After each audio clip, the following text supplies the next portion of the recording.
Motion of centre of मास, इसमें पहला concept discuss किया m into VCM is equal to m1 v1 plus m2 v2 plus so on. Similarly दूसरा discuss किया, एक बार और differentiate किया, you will get total mass into ACM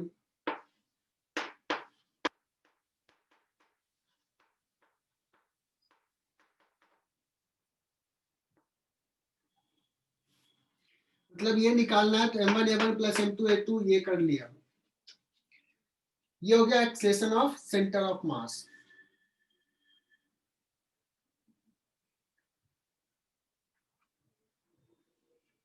अब सुनना एक इंपॉर्टेंट कॉन्सेप्ट, इसको हम लोग क्या लिख सकते हैं,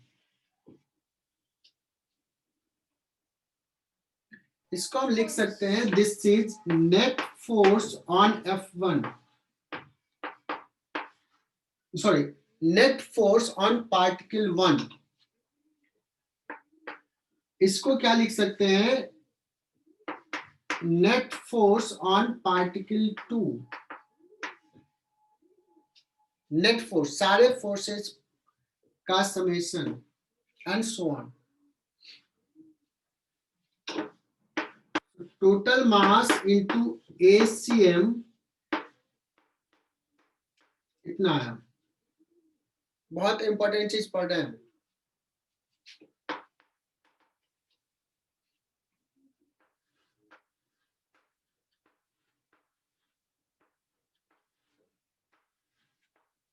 बहुत सारे पार्टिकल्स हैं। जो F1 नेट लिखा है बच्चों, इसमें क्या क्या है, इसमें F1 एक्सटर्नल फोर्सेज है, 1 पे नेट एक्सटर्नल फोर्स, कुछ एक्सटर्नल फोर्स लग रहा है इस पे, और कुछ M1 पे इंटरनल फोर्सेज हो गए। That means M1 M2 M3 ये सब जो है ये भी कुछ फोर्स लगाएगा, उसको बोलेंगे इंटरनल फोर्स। सो इस F1 नेट को कह सकते हैं F1 net external plus F1 net internal, ये प्लस सिमिलरली F2 में भी लिखेंगे F2 net external plus F2 net internal and so on.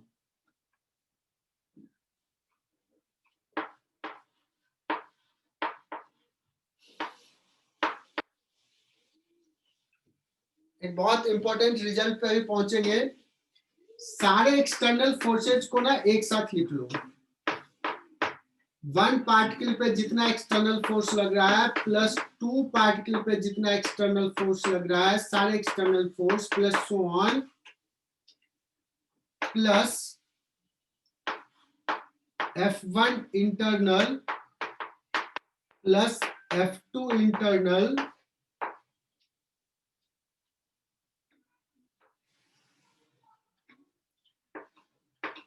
Total mass into ACM साथ साथ लिखते जाओ। इसको मैं ऐसे लिखता हूं, summation of all external forces,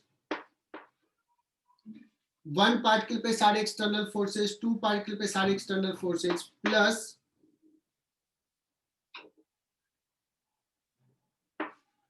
summation of all internal forces.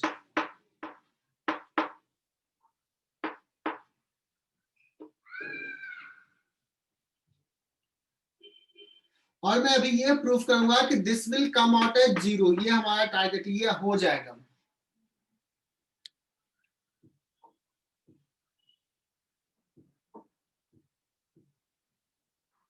Okay sir, ये कैसे आएगा तो वो बताता हूं, मैं समझाता हूं।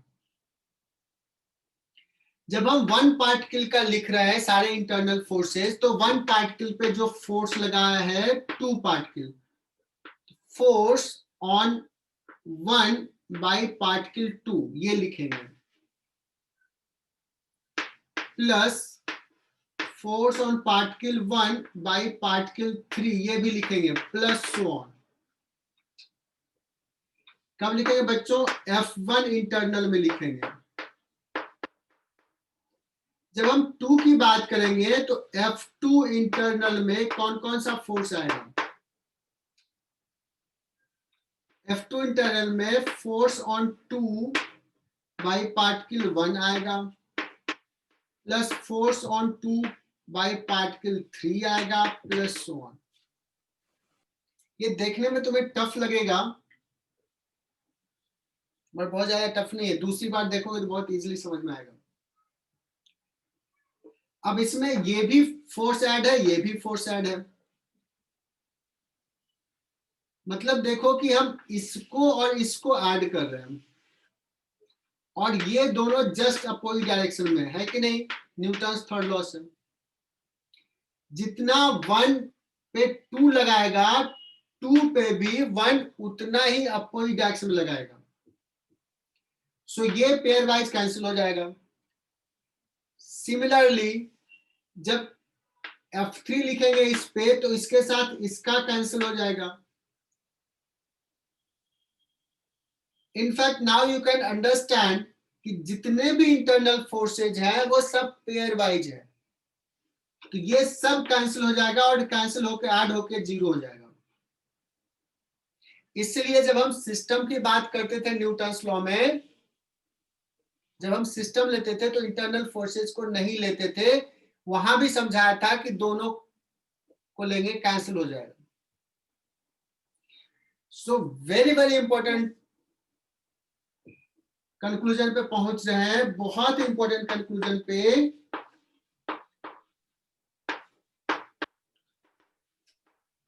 F नेट एक्सटर्नल फोर्स,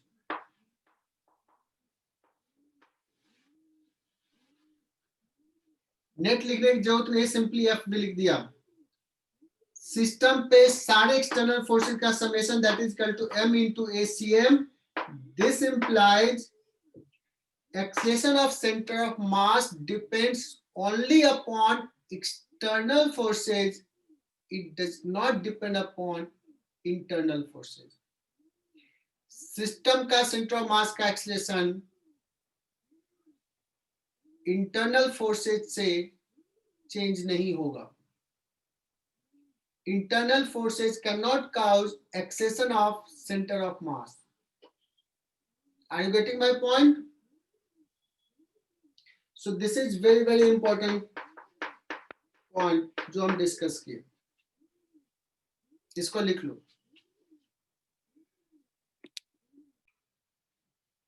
बच्चों यहाँ पे मैंने कुछ लिखा, मैं ये लिखना चाह रहा हूँ यहाँ पे कि अगर कोई सिस्टम है, कोई बॉडी है, बहुत सारे बॉडी का कलेक्शंस है, उसका एक सेंटर ऑफ मास जो हमने डिसाइड किया, जो बताया, वो सेंटर ऑफ मास का मोशंस कैसा होगा कि जितने भी एक्सटर्नल फोर्सेज लग रहे हैं, हम एज्यूम करेंगे सारे एक्सटर्नल फोर्सेज उसी पॉइंट पे लग रहा है ना, एक पॉइंट है और सारा मास उसी पॉइंट पे कॉन्सेंट्रेटेड है। तो उस पॉइंट का जैसा मोशन होगा, वैसा ही अगर बॉडी एक्सटेंडेड है, हो कलेक्शंस ऑफ बॉडी हो, कलेक्शंस ऑफ पार्टिकल हो, तो उसके सेंटर ऑफ मास का मोशंस भी एग्जैक्टली वैसा ही होगा। क्योंकि सेंटर ऑफ मास का मोशंस कैसा आया? F external divide by total mass. अगर एक पार्टिकल होता है तो भी यही कहते हैं, सारा net force divide by mass. तो जैसे मैंने अभी समझाया, यहाँ पे एक बॉडी है, इसका सेंटर ऑफ मास सपोज यहाँ पे है, इस पे जो भी एक्सटर्नल फोर्सेज लग रहे हैं, सपोज अभी सिर्फ ग्रेविटी का है, इसको मैंने थ्रो कर दिया, ये रोटेट भी करके जा रहा है,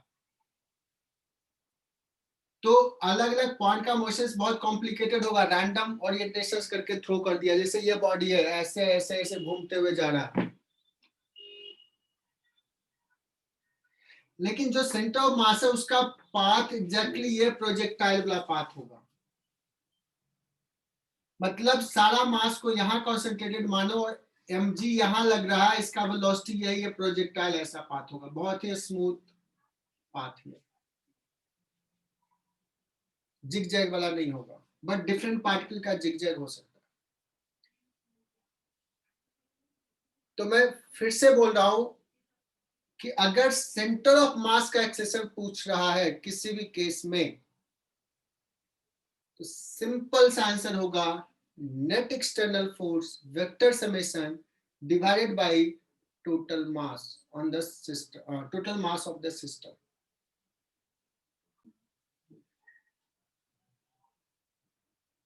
One of the most important principle we are going to discuss, if external force on a system is zero, so from this equation what will you will conclude? You will conclude that acceleration of center of mass will be zero. और बताना अगर acceleration zero है, that means velocity of center of mass क्या होगा? Is it zero or constant? Constant. क्या बात है? It will be constant. VCM is constant और हमें पता है M into VCM क्या होता है बच्चों? Momentum. Momentum of centre of mass M1 V1 ये पढ़ा था ना, M2 V2 ये होता है इतना इक्वल टू। सो अगर एक्सटर्नल फोर्स जीरो है, if external force is zero, VCM is constant, that means this is constant, है ना? VCM is equal to P1 plus P2 plus P3 सारे पार्टिकल का मोमेंटम का summation, that is equal to constant. Constant का मतलब it will remain conserved, change नहीं होगा, मतलब सिस्टम का मोमेंटम चेंज नहीं होगा। This is called principle of conservation of linear momentum. Actually इसको लीनियर मोमेंटम बोलते हैं, P is equal to mv को।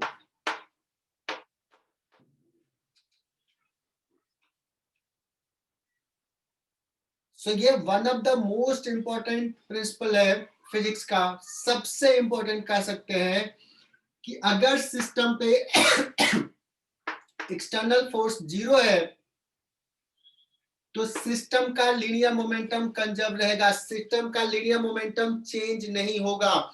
इसको और ऐसे भी बोल सकते हैं कि सिस्टम का लीनियर मोमेंटम चेंज कौन कर सकता है? External force. Internal force system का लीनियर मोमेंटम चेंज नहीं कर सकता है ना? जब कोई सिस्टम लेते हैं ना और कहते हैं कि एक्सटर्नल फोर्स नहीं है, मतलब वो बॉडी आइसोलेटेड भी कभी कभी बोलते हैं। आइसोलेटेड का मतलब किसी और से इंटरेक्शन नहीं है उस बॉडी का, उस सिस्टम का। तो इसको कहीं पे ऐसे भी लिखा था कि आइसोलेटेड सिस्टम का मोमेंटम कंजर्व रहेगा।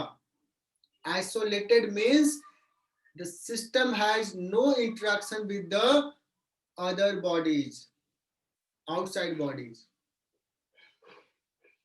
This is called principle of conservation of linear momentum। यहां तक लिख लो।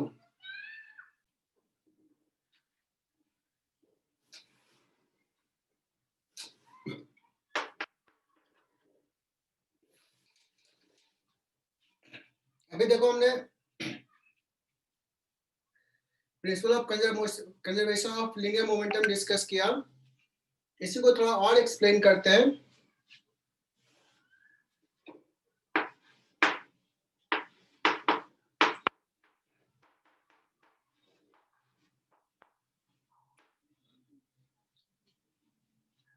ये लगता है कि एक्चुअली एक इक्वेशन है, एक्चुअली में ये तीन इक्वेशन है बच्चों। कैसे दिखाता हूं, न्यूटन्स लॉ में भी ऐसे लिखा था,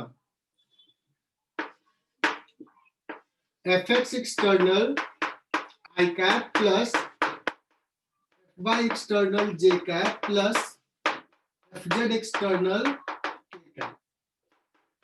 m एक्सेशन को भी i cap j cap में लिख लेते हैं ax cm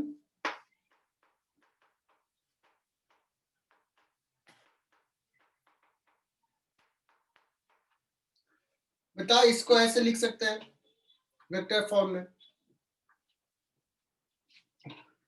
दिस इंप्लाइज, इसी इक्वेशंस को थोड़ा सा और स्पेसिफिक वे में लिखें तो लिख सकते हैं सारे एक्सटर्नल फोर्सेस का x component is equal to total mass into AXCM and so on. Fy external is equal to m into AYCM. बच्चों ये थ्योरी चल रहा है. अगर मैं अब डिस्कस करूं, if net external force zero नहीं है बट इसका एक्स डायरेक्शन का सारे फोर्सेस का कंपोनेंट मिला के जीरो है, या एक्स डायरेक्शन में कोई फोर्स नहीं लग रहा है, तो अगर ये जीरो है तो क्या कर सकते हैं? We will say that mx sorry AXCM will be zero. That means VXCM is equal to constant. That means PXCM मतलब सेंटर ऑफ मास का x डायरेक्शन का मोमेंटम कांस्टेंट होगा. This implies net linear momentum of system in x direction will remain conserved. So linear momentum is a vector quantity. और इसको एक line में मैं discuss करूं कि अगर मुझे पता चल गया कि इस पर्टिकुलर डायरेक्शन में नेट फोर्स जीरो है इस पर्टिकुलर डायरेक्शन में, तो इस पर्टिकुलर डायरेक्शन का लीनियर मोमेंटम कंजर्व रहेगा. या इसी को और एक और लाइन बोलता हूं मैं कह सकता हूं अगर नेट फोर्स मुझे पता चल गया इस डायरेक्शन में, this is the net force का डायरेक्शन, तो इसका कंपोनेंट इधर जीरो हो गया. दैट मीन्स अगर नेट फोर्स इधर है तो इसका लीनियर मोमेंटम इस डायरेक्शन में कंजर्व रहेगा.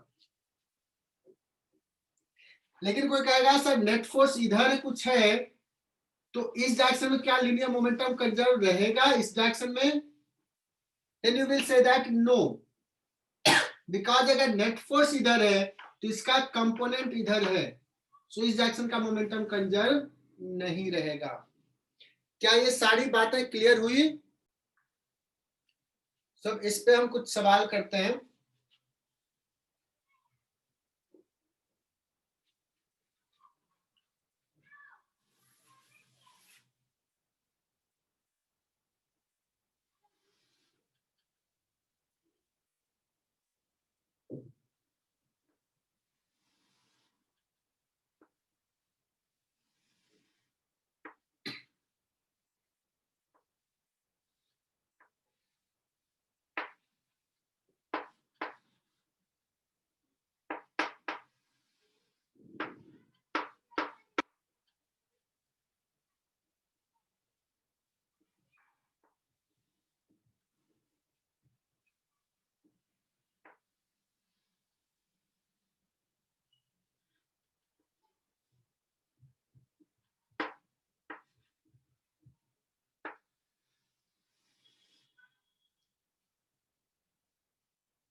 जो एक ब्लॉक है कैपिटल एम का, एक छोटा सा ब्लॉक है स्मॉल एम का, इसके मास को नेग्लेक्ट करेंगे, सॉरी साइज को नेग्लेक्ट करेंगे, दिस इज वेरी स्मॉल. ये हाइट है h और ये लेंथ है l. और इस सवाल को अच्छे से समझना है। सोचो आज ये हमने सीख लिया, ये सवाल सीख लिया मतलब आज का लेक्चर सफल रहा तुम्हारा। All surfaces are smooth.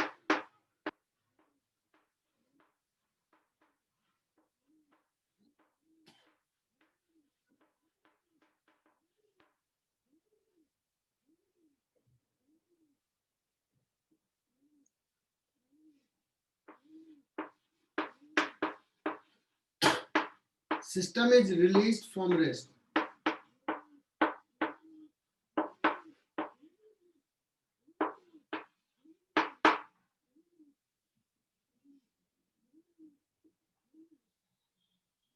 कोई मुझे बताएगा कि अगर छोड़ दिया तो स्मॉल एम यहाँ रेस्ट पे तो नहीं रहेगा, ये नीचे आएगा। It will slide along the track. क्या कैपिटल एम रेस्ट में रहेगा या राइट डायरेक्शन में जाएगा या लेफ्ट डायरेक्शन में जाएगा?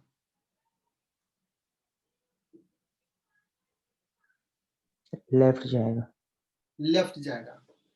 कोई पूछेगा sir why it will go to left, so तुम बता सकते हो कि सर क्या होगा कि इसके बीच में नॉर्मल रिएक्शन होगा स्मॉल एम कैपिटल एम में। तो मैकेनिज्म थोड़ा समझते हैं। Small M will apply force on capital M in this direction. इस एन का एक कंपोनेंट होगा इधर, इस एन का जो कंपोनेंट होगा because of this will accelerate in this direction.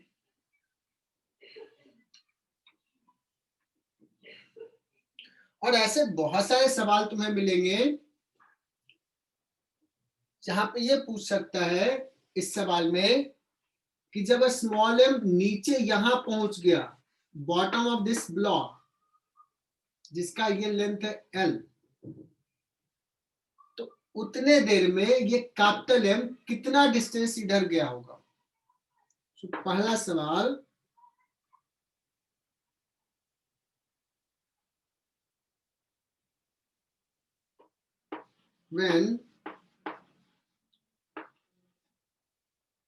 when a small m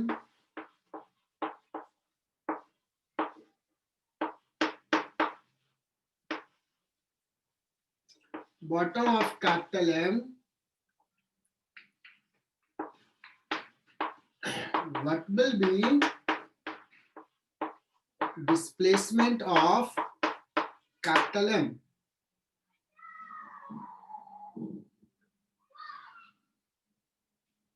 तो आज एकदम ये अच्छे सवाल, मतलब स्लो चलूंगा मैं, इसको एकदम अच्छे समझना।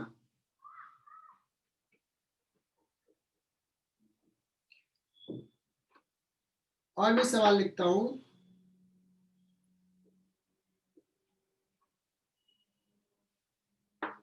If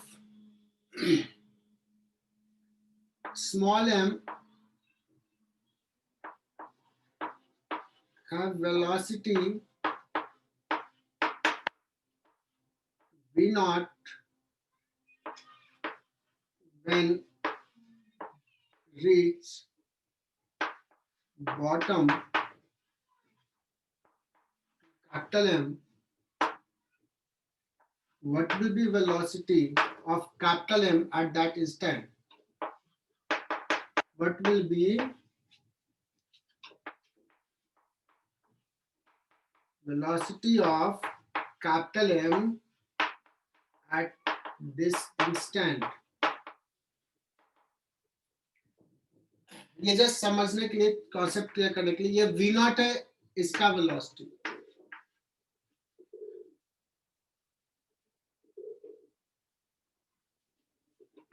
तीसरा सवाल, what will be v not in terms of h, in terms of m, in terms of g, in terms of capital M? v not क्या होगा? तो ये तीन सवाल हम अभी करेंगे।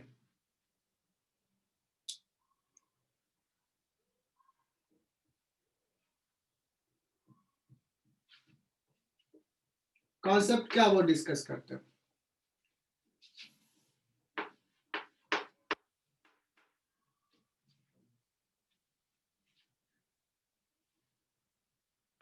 Take a small m plus capital M as a system.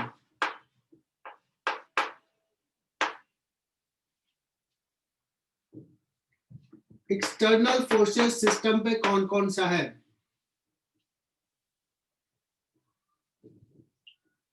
Gravity, capital M g, small M g, और कौन सा है? Normal by horizontal surface. समझा क्या?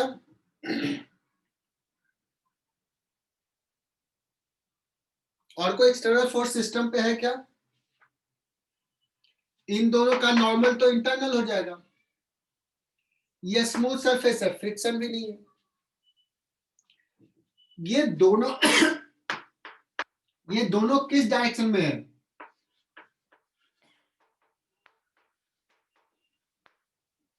सिर्फ वर्टिकल में ही है वो सारे फोर्सेस। तो सिस्टम पे एक्सटर्नल फोर्स एक्स डायरेक्शन में क्या है? हॉरिजॉन्टल डायरेक्शन में।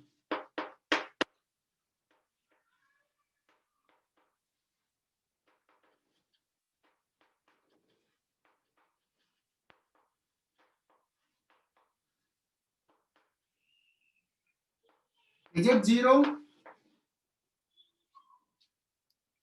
एक भी है ही नहीं, तो नेट तो जीरो ही होगा ना। किसी पॉइंट पे नहीं समझ में आया तो पूछना। मैंने क्या किया, इस पे हम अभी क्या देख रहे हैं कि इस डायरेक्शन में एक्सटर्नल फोर्सेस नहीं है, लेकिन अगर यहां फ्रिक्शन होता यहां पे तो एक्सटर्नल फोर्स हो जाता सिस्टम पे। हॉरिजॉन्टल सरफेस फ्रिक्शन लगाता है जो हॉरिजॉन्टल डायरेक्शन में होता, बट अभी नहीं है। जब बच्चों net external force horizontal direction में जीरो है, that implies linear momentum in x direction क्या होगा? pxcm will be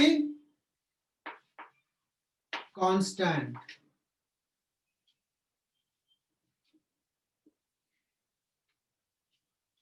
That means initially pxcm कितना है? इनिशियली एकदम एक एक लाइन बता रहा हूं। What is initial pxcm? Zero, तो throughout zero. Since initially zero है इसलिए pxcm will be throughout zero.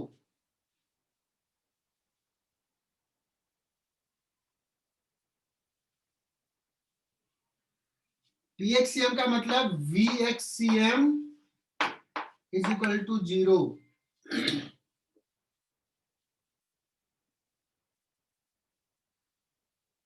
ये कंक्लूजन ड्रॉ किया।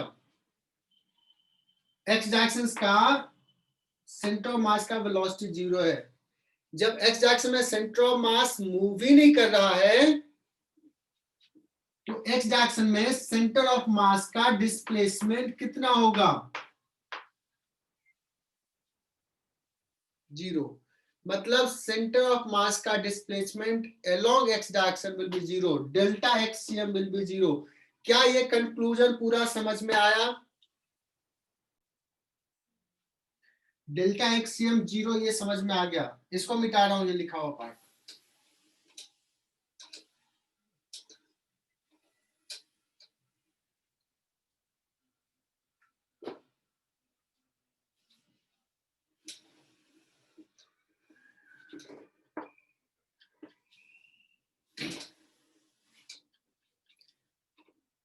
अब बताना इसमें डेल्टा एक्ससीएम क्या लिखेंगे? Delta XCM is equal to क्या होता है? m1 डेल्टा x1 पढ़ाया था मैंने, m2 डेल्टा x2, अगर और है तो और, डिवाइड बाय टोटल मास। तो इस सवाल में डेल्टा एक्ससीएम जीरो है, that means m1 delta x1 plus m2 delta x2 is equal to zero.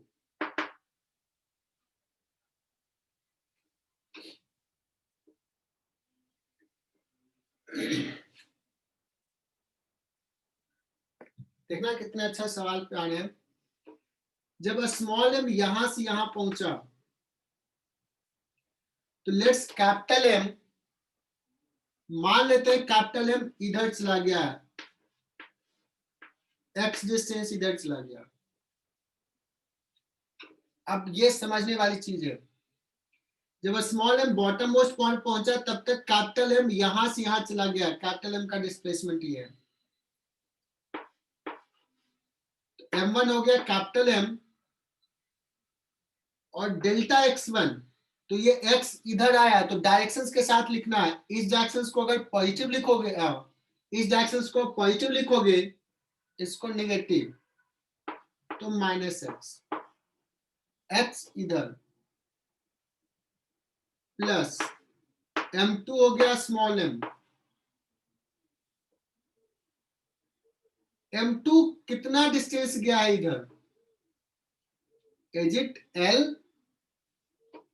या l माइनस एक्स इधर गया है? L इसके plus रेस्पेक्ट में l गया इधर, बट ये ओवरऑल इधर आ गया है x डिस्टेंस, तो इसका नेट डिस्प्लेसमेंट ग्राउंड के रेस्पेक्ट में इस डायरेक्शन में हुआ है l minus x, l minus x इधर, इसलिए पॉजिटिव। तो this plus this is equal to 0, that implies, अब यहां से देख लो, capital M plus small M, इसको इधर ले जाएंगे, इतना into x, that is equal to M into L, just solve कर लो, एक्स इज इक्वल टू आ गया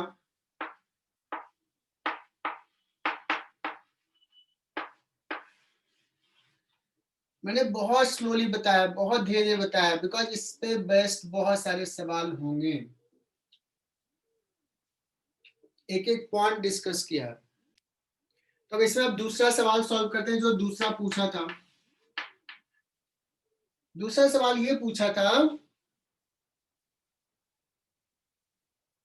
कि स्मॉल एम का वेलोसिटी अगर बॉटम पे है उस समय v नॉट है, तो उसी स्टैंड पे कैपिटल एम का वेलोसिटी कितना होगा।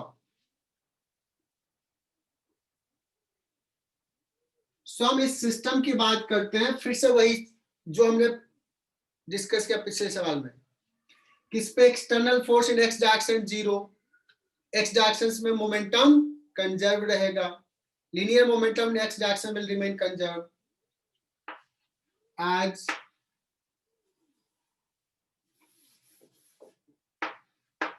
net force in horizontal direction on net external force, है ना।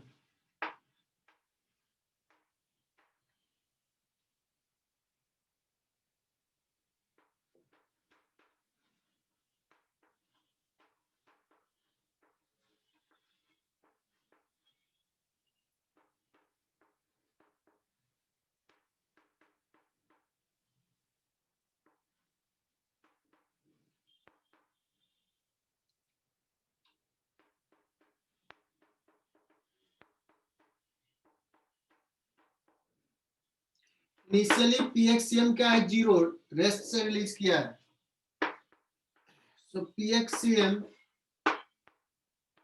Will be 0 through out.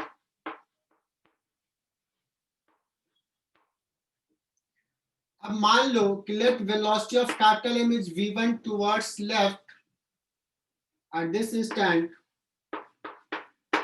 तो पीएक्सीएम कितना होता है, m into v naught plus, चूंकि उस डायरेक्शन को पॉजिटिव लिया, प्लस कैपिटल एम, इसका v1 वेक्टर क्वांटिटी लिखेंगे बच्चों, this is equal to 0। So from linear momentum conservation in x direction क्या आ रहा है यहां से, v1 is equal to m v naught by capital M. ये जो v नॉट है, ये v नॉट है विथ रेस्पेक्ट टू ग्राउंड दिया हुआ वेलोसिटी।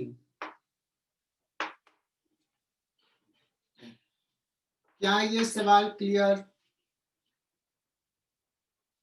अब इसी में तीसरा सवाल दिया था, क्या दिया था तीसरा,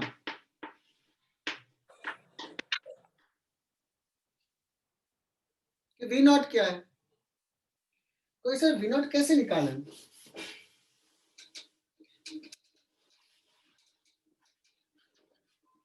अब सोचो, इनिशियली काइनेटिक एनर्जी जो था वो 0 था, और जब ये बॉल नीचे आया तो दोनों के पास काइनेटिक एनर्जी है, सिस्टम को काइनेटिक एनर्जी मिल गया। वो एनर्जी कहां से है? किसने दिया? किसके कॉस्ट पे वो काइनेटिक एनर्जी गेन किया है?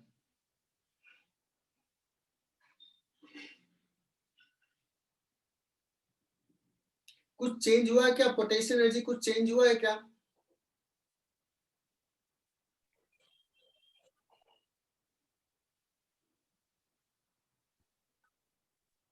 कहोगे यस सर चेंज हुआ, स्मॉल एम पहले ऊपर था अब नीचे आ गया।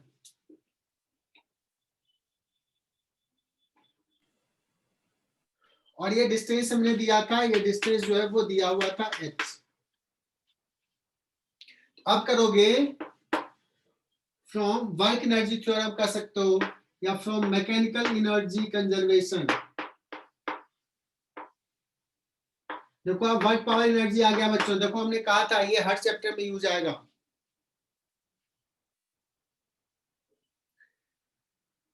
अब इसमें फोर्सेस कौन कौन सा है? हम लोग क्या करते थे, डेल्टा के plus delta U is equal to क्या लिखते थे? Work done by external force plus work done by internal non conservative forces. Friction है नहीं तो ये 0 है, एक्सटर्नल फोर्सेस का भी वर्क डन 0।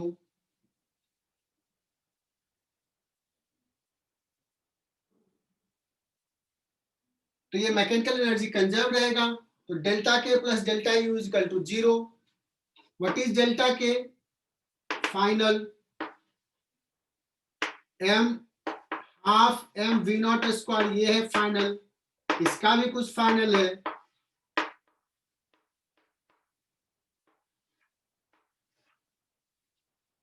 इनिशियली है 0, तो दिस इज डेल्टा के प्लस डेल्टा यू, घटा है तो निगेटिव होगा, चूंकि ऊपर था अब नीचे गया है, h हाइट नीचे आया तो माइनस स्मॉल जी एच।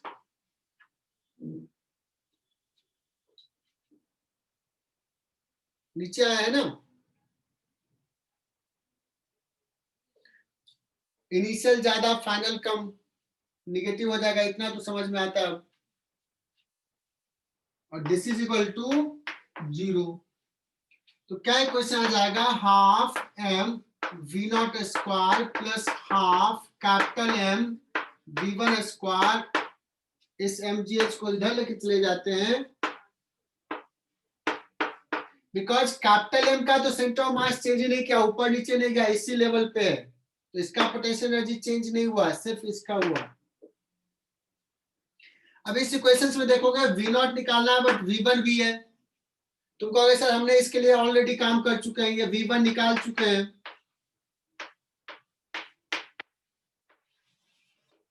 तो ये v1 का वैल्यू यहां पुट कर दो, you will get v not.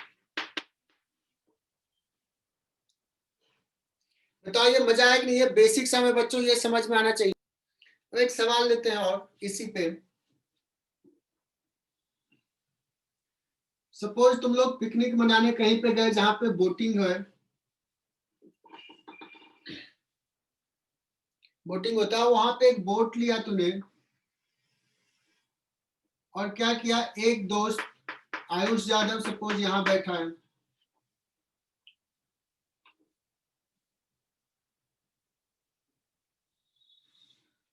और एक दोस्त कोई भी आयुष, कौन सा दोस्त है आयुष? प्रथमेश। प्रथमेश। तो मुझे नहीं पता किसका मास कितना है, सपोज आयुष का मास मेरा ज्यादा है। और प्रथमेश, नाराज मत हो जाना, इसका 60 kg है। सर उल्टा हो गया। उल्टा हो गया? हाँ सर बहुत उल्टा हो गया। ठीक है चलो, इधर प्रथमेश करते हैं, इधर आयुष कर देते हैं, हो गया। तो और ये बोट पानी में से है, कहीं बीच में खड़ा है।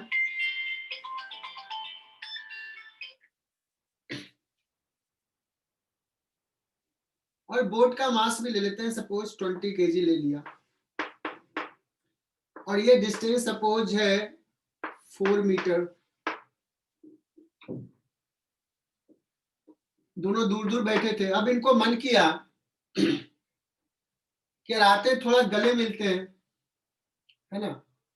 तो क्या किए, दोनों चल दिए और दोनों आके सेंटर में गले मिल लिए। तो क्या बोट अभी वहीं खड़ा रहेगा या boat will have some displacement? They move each other and then finally meet at center of the boat. Then find displacement of the boat in this process.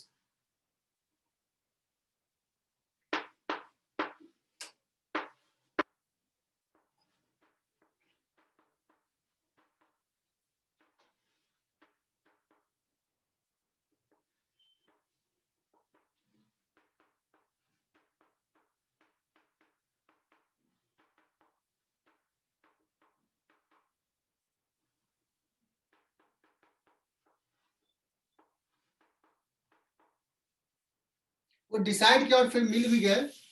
Then find displacement of boat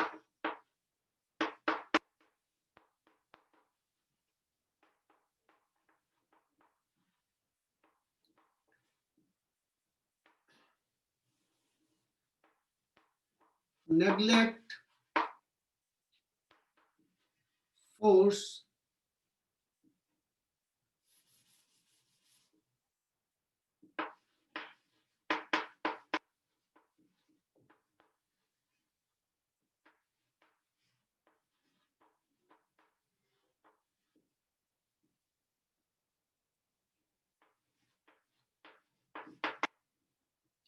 देखो ये water में इसलिए लिया कि water generally इस directions में कोई resistance offer नहीं करता है, नेग्लेक्ट करते हैं, उसको नेग्लेक्ट कर लेते हैं, जीरो फोर्स रेजिस्टेंस ऑफर करता है।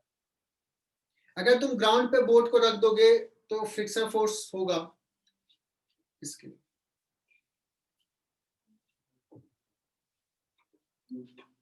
तो बच्चों कैसे करोगे?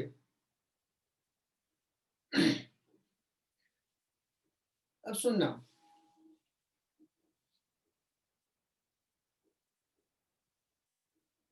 अगर ये इधर आता है, ये इधर आता है, तो तुम्हें लगेगा सेंटर ऑफ मास का पोजीशन चेंज नहीं करेगा। सेम कॉन्सेप्ट, एक्स डायरेक्शन में net force zero, x direction में मोमेंटम कंजर्व, एक्स डायरेक्शन में velocity of centre of mass zero.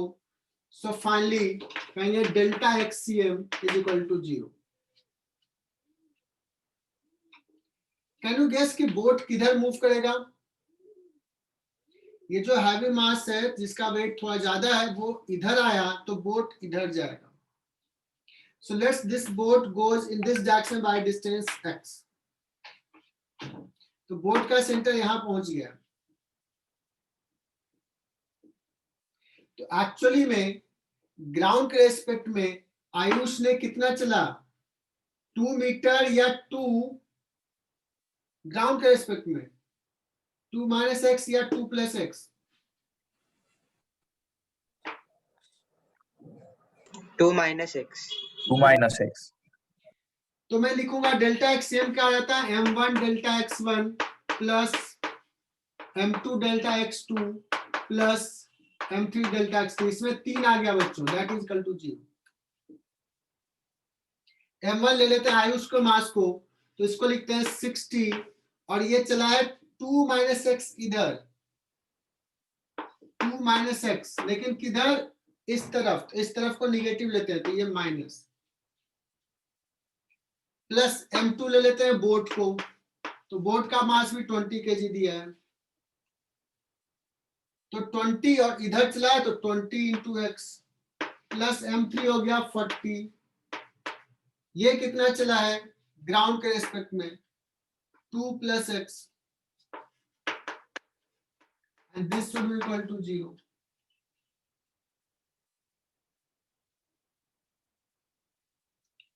तो 60 माइनस 60 इंटू 2 -120 और प्लस 80 तो -40 बच जाएगा,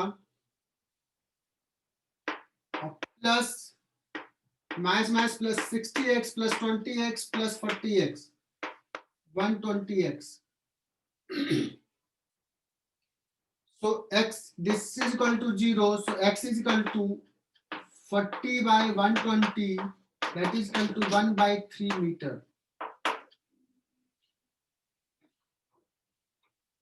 That means ये बोट इधर 1 by 3 मीटर शिफ्ट करेगा. एक और सवाल लेते हैं. There is a smooth horizontal rod और एक रिंग उसमें इंसर्टेड है, स्मूथ रिंग, और मैंने इसका मास दे दिया 2m, और उस रिंग से एक स्ट्रिंग कनेक्टेड है, ideal string of length l, और एक ब्लॉक छोटा सा कनेक्टेड है m मास का. इसको क्या किया ना, ऐसे ले लिया. अभी थीटा, अभी ये सिचुएशन है, string is just tight, tension 0 है, जस्ट टाइट है, और अभी रेस्ट में है, 2m भी स्मॉल m भी, and then it is release, छोड़ दिया.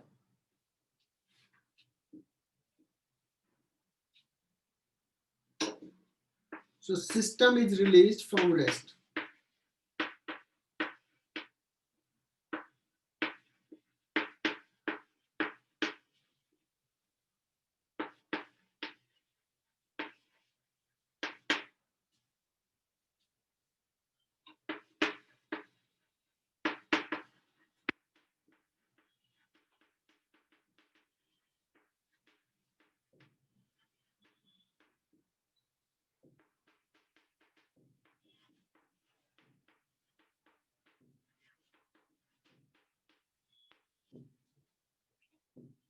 Find displacement of ring when string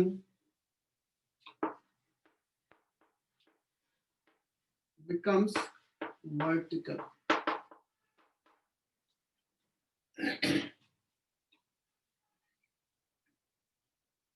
और अभी जितने सवाल मैं करा रहा हूं इसमें ना सिर्फ लीनियर मोमेंटम कंजर्वेशन इन एक्स डायरेक्शंस कर रहा हूं.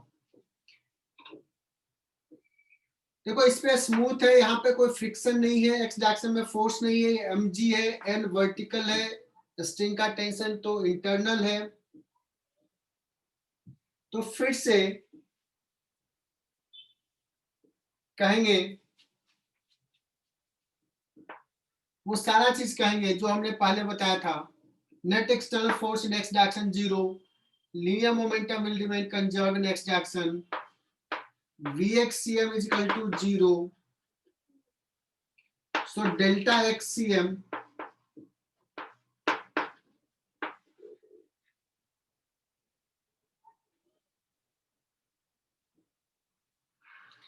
अब मान लो कि ये रिंग, देखो अब जैसे ही छोड़ दिया टेंशन होगा, टेंशन इसको इधर पुल करेगा इधर, और ये बॉल इधर आएगा.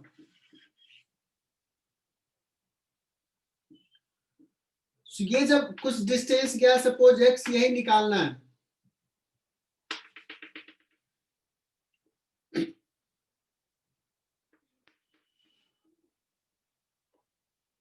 तो उस केस में स्ट्रिंग कैसा हो जाएगा बच्चों, ऐसा हो जाएगा, ये रिंग हो जाएगा ऐसा.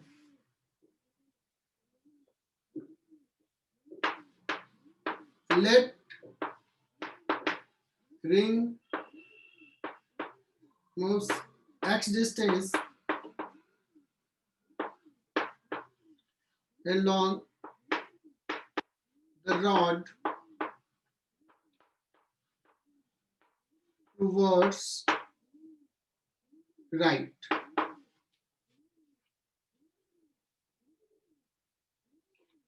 So displacement of bob m मास का, इसका कितना होगा डिस्प्लेसमेंट. देखो मैं यहाँ पे ज्योमेट्री में थोड़ा सा डायग्राम ड्रॉ किया. This is L cos theta, ये थीटा दिया मैंने वर्टिकल से, this is L sine theta. ये ऐसा हो गया, तो इसका डिस्प्लेसमेंट कोई बता सकता है? L sin theta minus x towards left.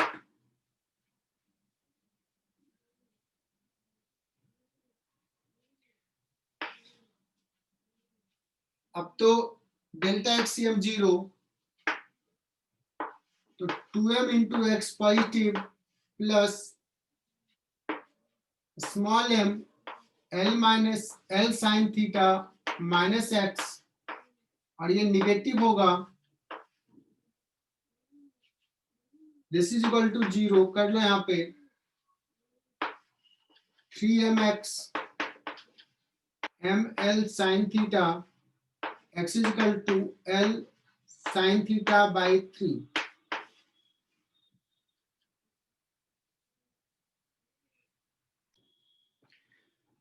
बच्चों एक ऐसा सवाल होता है, मेडिकल में पूछता है कि सपोज एक बॉम्ब है, सपोज पाकिस्तान ने एक मिसाइल फायर किया बॉम्ब का इंडिया पे अटैक करने के लिए, यू स्पीड से फायर किया थीटा एंगल पे। वो एक्सपेक्ट किया होगा कि ये जाकर के यहाँ पे फटेगा, बट क्या हुआ कि the bomb burst eight highest point. Suppose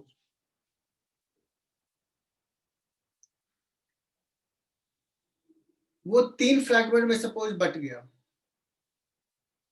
और वो जो बॉम्ब ब्लास्ट हुआ वो किस फोर्सेज के कारण होगा, तो बॉम्ब के अंदर ही कुछ फोर्सेज होंगे, इंटरनल फोर्सेज के कारण होगा।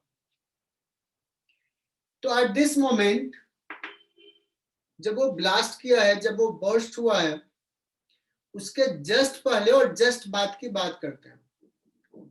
सपोज इसका मास m है, तो वो 3 इक्वल पार्ट्स में डिवाइड हुआ, m/3 का 3 इक्वल पार्ट्स।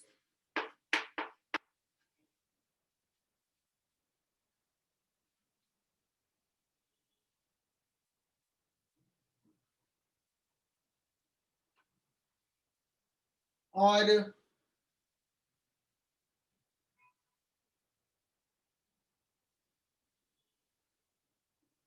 सपोज उसमें से एक पार्ट इधर चला गया,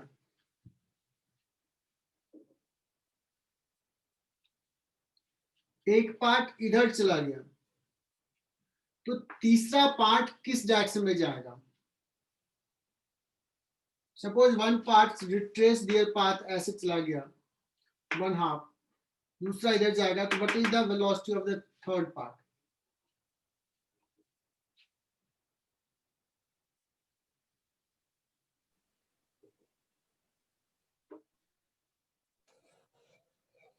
ठीक है,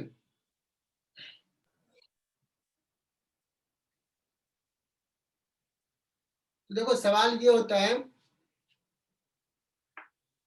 और मान लो इधर जो गया है कुछ वेलोसिटी दे दिया है, u sin theta, मान लो कि ये कह दिया कि इस डायरेक्शन में v0 वेलोसिटी चला गया, v0 से, और ये रिट्रेस किया पाथ, जस्ट रिटर्न हो गया, रिट्रेस किया, तो यहाँ पे u है, तो इसका वेलोसिटी u cos थीटा था, तो अभी यहाँ पे हो जाएगा u cos थीटा इधर।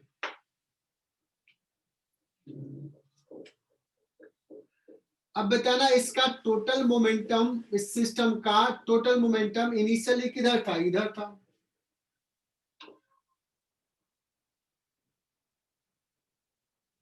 तो बाद में भी नेट मोमेंटम इधर ही होना चाहिए। तो पहले हम लोग डिस्कस करते हैं for x direction.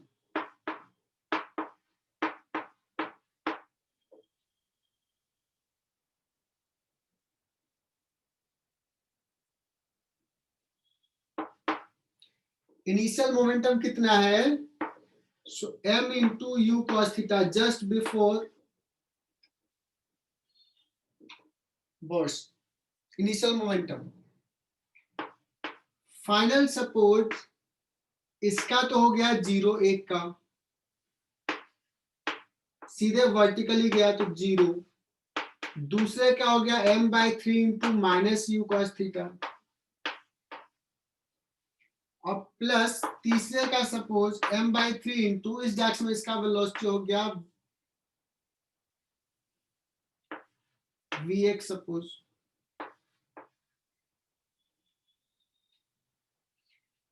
Initial momentum is equal to final momentum, और इसको जब सॉल्व करोगे, चेक कर लो, इसको इधर लेके आ जाओ, 4mu cos theta by 3 that is equal to m Vx by 3, so Vx आ जाएगा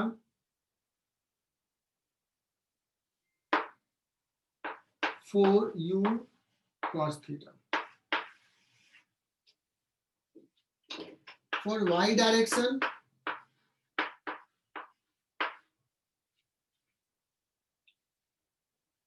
what is linear momentum initially? 0. Finally इसका ऊपर है m/3 into v नॉट, इसका 0 है, और इसका इस जाके में सपोज vy हो गया plus m/3 into minus vy,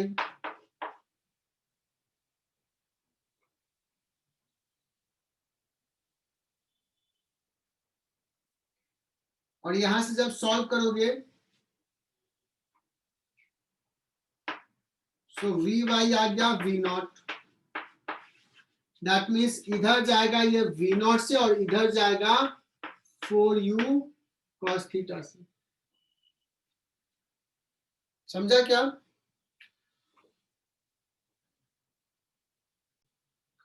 देखो अब बच्चे बहुत सारे निकल गए, 28 से 26 हो गया। अब सुनना, इसमें कंफ्यूजन अभी शायद नहीं होता होगा, बाद में हो जाता है कंफ्यूजन बच्चों को। तो सर इस पे कहते हैं कि एक्सटर्नल फोर्स 0 होता है तभी हम मोमेंटम कंजर्व कराते हैं, और बड़ा फेमस सवाल, ऐसे सवाल पूछता है, क्या अभी इस पे एक्सटर्नल फोर्स 0 है? नहीं है, इस पे ग्रेविटी का फोर्स लग रहा है, लेकिन जब वो ब्लास्ट हुआ है तो वो ब्लास्ट का टाइम जो है ना वो बहुत कम है, तो हम जो मोमेंटम कंजर्वेशन कर रहे हैं वो जस्ट बिफोर ब्लास्ट और जस्ट आफ्टर की बात करें, उसके बाद इसका मोमेंटम चेंज होगा बिकॉज एक्सटर्नल फोर्स है। और चूंकि उतने कम टाइम इंटरवल में जो ग्रेविटी का फोर्स है, ग्रेविटी का फोर्स बहुत बड़ा नहीं है, तो वो कम टाइम इंटरवल बहुत छोटा लिए हैं, उसमें उसका इफेक्ट नेग्लिजिबल होता है, इसलिए हम जस्ट बिफोर ब्लास्ट और जस्ट आफ्टर ब्लास्ट mg जैसे फोर्सेस को नेग्लेक्ट करते हैं और मोमेंटम कंजर्वेशन हम अप्लाई कर देते हैं। Concept clear? यस। लेकिन अगर टाइम इंटरवल रहेगा तब सर्टेनली mg के कारण मोमेंटम चेंज होगा, ठीक है ना? जैसे अभी मोमेंटम कुछ है, यहाँ पे कुछ है, यहाँ पे कुछ और है,